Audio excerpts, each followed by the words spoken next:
Bismillahirrahmanirrahim. Assalamualaikum warahmatullahi wabarakatuh. Saya Aris Somantri dari PMI 4A akan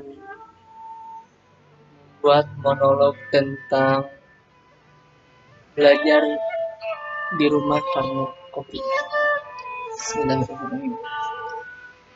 Sudah hampir seminggu lamanya sejumlah sekolah meniadakan kegiatan belajar mengajar sebagai antisipasi penyebaran virus corona COVID-19. Sesuai instruksi pemerintah, sebagai gantinya, para guru menggelar kegiatan belajar mengajar di rumah dengan memanfaatkan teknologi digital. Rupanya, metode ini membuat sejumlah siswa dan orang tuanya kewalahan. Mesya misalnya, ibu dari 2 orang anak, yaitu Satrio dan yang duduk di kelas 1 SMP dan Elsha di kelas 3 SD di kawasan Pondok Cabe, Tangerang Selatan, mengaku kewalahan dengan tugas yang diberikan oleh guru anaknya. Dia menjelaskan setiap hari Satrio putranya harus sekolah online pada pukul 7 sampai 14.50 waktu Indonesia Barat. Tugas yang diberikan oleh gurunya pun bermacam-macam. Ada yang memanfaatkan video konferensi, dialog interaktif melalui grup, dan ada pula yang hanya menugaskan tanpa memberi penjelasan. Sungguh miris, teman-teman. Tugasnya dalam sehari bisa 4 sampai 5 mata pelajaran. Setiap mata pelajaran dikasih 3 sampai 5 soal, tapi dalam bentuk esai, kata Mesya saat dihubungi media Indonesia. Tidak jarang, Satrio baru menyelesaikan tugasnya menjelang maghrib, serta tugas yang diberikan pada hari itu harus langsung dikumpulkan. Jika tidak, maka akan menumpuk keesokan harinya. Dia pun merasa kewalahan karena ada beberapa mata pelajaran yang harus dikerjakan dalam waktu yang cukup singkat. Belum selesai tugas mata pelajaran pertama, sudah muncul lagi tugas mata pelajaran kedua, ketiga, dan seterusnya. Anak menjadi stres mana yang harus dikerjakan duluan. Sedangkan Elsa yang duduk di kelas 3 SD melakukan sekolah online pada pukul 10 pagi sampai 12 waktu Indonesia bagian Barat. Dengan melalui dialog dalam forum. Dalam forum tersebut akan diberikan penjelasan kemudian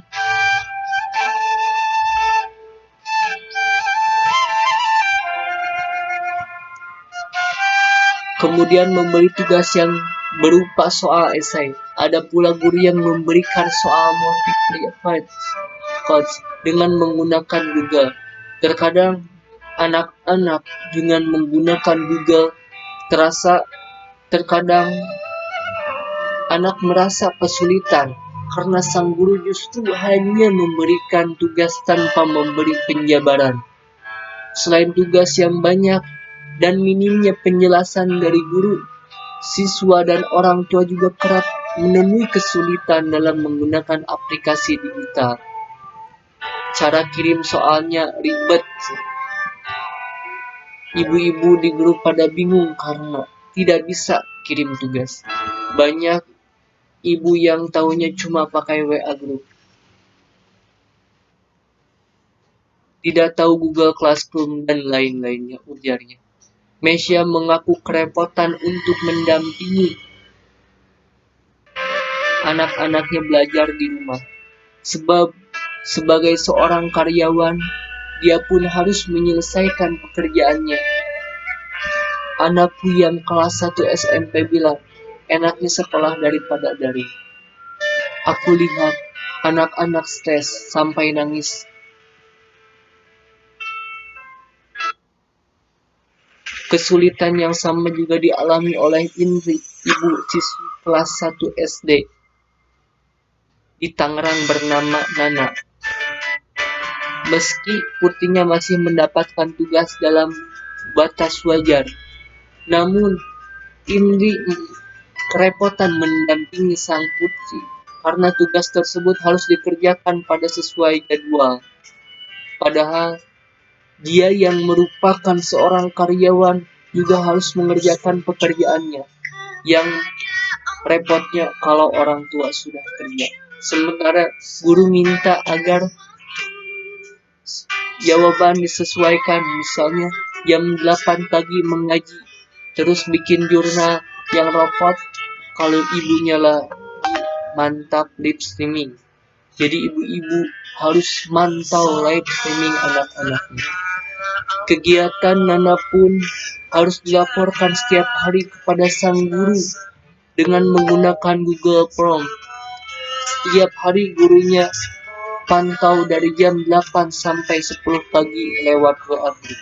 Bagaimana hari ini jumlah pagi sudah belum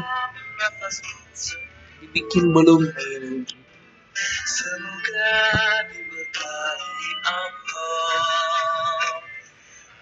Dan masih banyak kegiatan-kegiatan orang tua yang sangat memprihatinkan. Ditambah ada sebagian anak-anak yang tidak mempunyai alat untuk belajar seperti handphone, sinyal, karena keterbatasan biaya dan lain-lain. Untuk itu, mari kita berdoa kepada Allah Subhanahu wa Ta'ala agar wabah ini segera berakhir dan kita bisa dipertemukan kembali dalam tatap belajar melalui tatap muka offline. Amin ya Allah ya Rabbal Alamin.